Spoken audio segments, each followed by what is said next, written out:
911, where's your emergency? I need an ambulance right away. My son just overdosed on heroin. What's your address? Please. What's your... He's unconscious. Please, hurry. Okay, stay on the phone with me, okay? Okay. Please, 177. hurry. Please, hurry. Is he breathing? I don't know.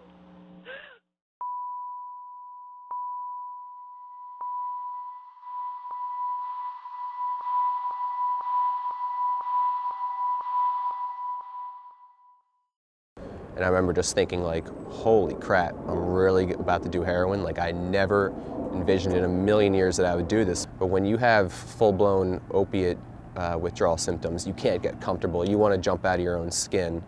You know, you're willing to do anything. You're willing to try anything. Kevin Michener didn't think he'd end up here.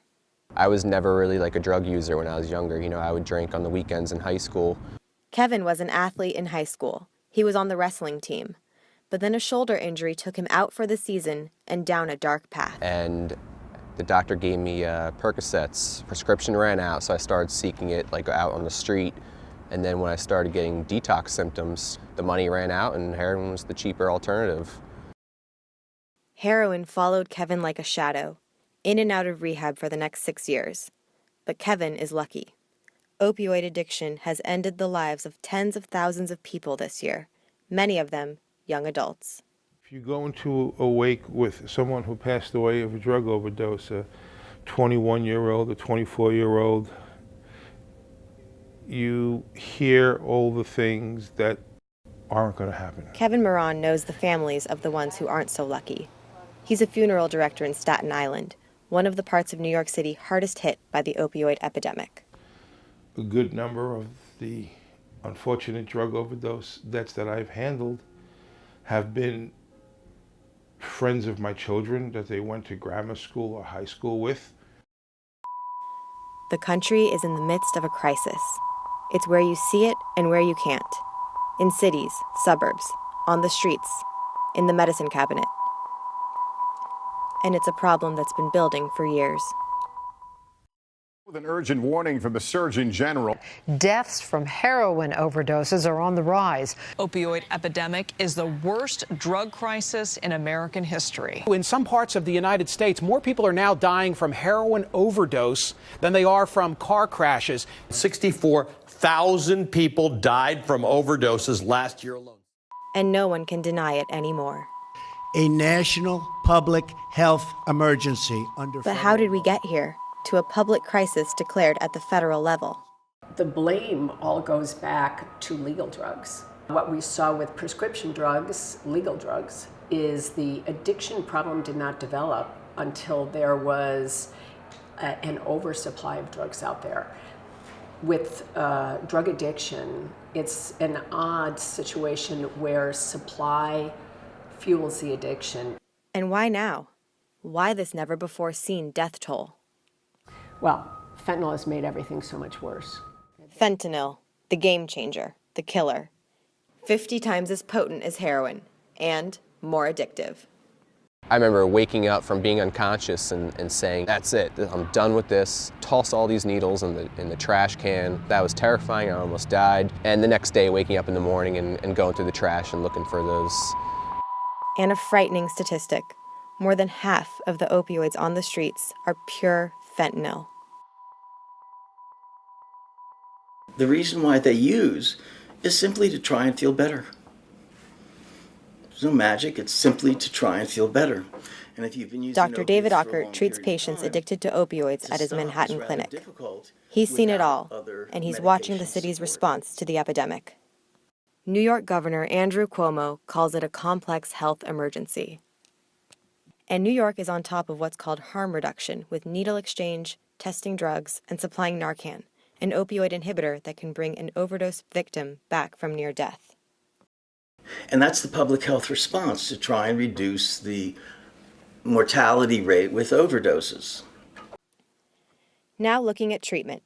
Opioid treatment falls into two broad categories. Under the first category are maintenance drugs. These are small doses of opioids prescribed to maintain a patient and keep withdrawal symptoms at bay. The maintenance drugs are methadone and buprenorphine. The second treatment method involves a full opioid detox followed by an administered opioid inhibitor and abstinence. That's called naltrexone.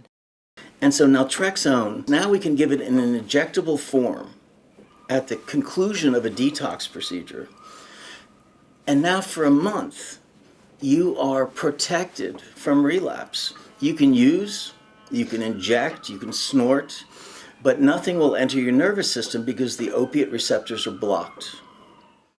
It sounds like a miracle drug, but we found that this treatment is used less frequently than maintenance drugs, which keep a patient on opioids. The problem is, it's hard to detox patients without opioids successfully. And opioid detox is not a detox, it's a taper, and it's totally unsuccessful. It's called the revolving crisis door. our reporting suggests that an opioid inhibitor may work better for some people. Making this option more readily available could save lives. And so now we have choices, and if one doesn't work, we can move to the other. Doesn't that make more sense to you than we just have one thing? You know, this is 2017, you know? However, there's a staggering statistic lurking in New York City. One of the terrible things that we've seen is that as the opioid problems have increased, the number of people actually going into treatment have decreased. And here in New York City, it's not because there aren't treatment beds available, and it's not because there's not the funding available. It's just hard to get people in the door. In the middle of the epidemic, while beds are open in treatment centers and overdoses are at an all-time high, admission into opioid treatment centers declined 32%. Why is that? I mean, it's the nature of the addiction. And opioid addiction is a terrible addiction. It changes the brain. From the moment I did it, I fell in love. The only way I can describe it was just like... The withdrawal that people go through when they don't get the opioid is terrible. They feel like they're going to die. And if somebody's been on heroin for a year or 5 years, what is the likelihood that you are going to detox them and they're going to just not use again? Okay, it's not very likely. At the time of our interview, Kevin was 1 week out of a 40-day program. I've been in this place before. You know, I felt this good physically and mentally before, so I can't get lazy. Law enforcement focuses on what they can control. Primary role is to remove the supply of drugs from the street. Just take that poison off the streets. Bridget Brennan and her team have seized 170 kilos of pure fentanyl in 2017. That's enough to kill about a quarter of the U.S. population. It's a tough issue. And so there certainly has not been an attempt during this epidemic to arrest your way out of it. That's not been the police response. You don't arrest your way out of a problem. It's become so cliche, but we know that.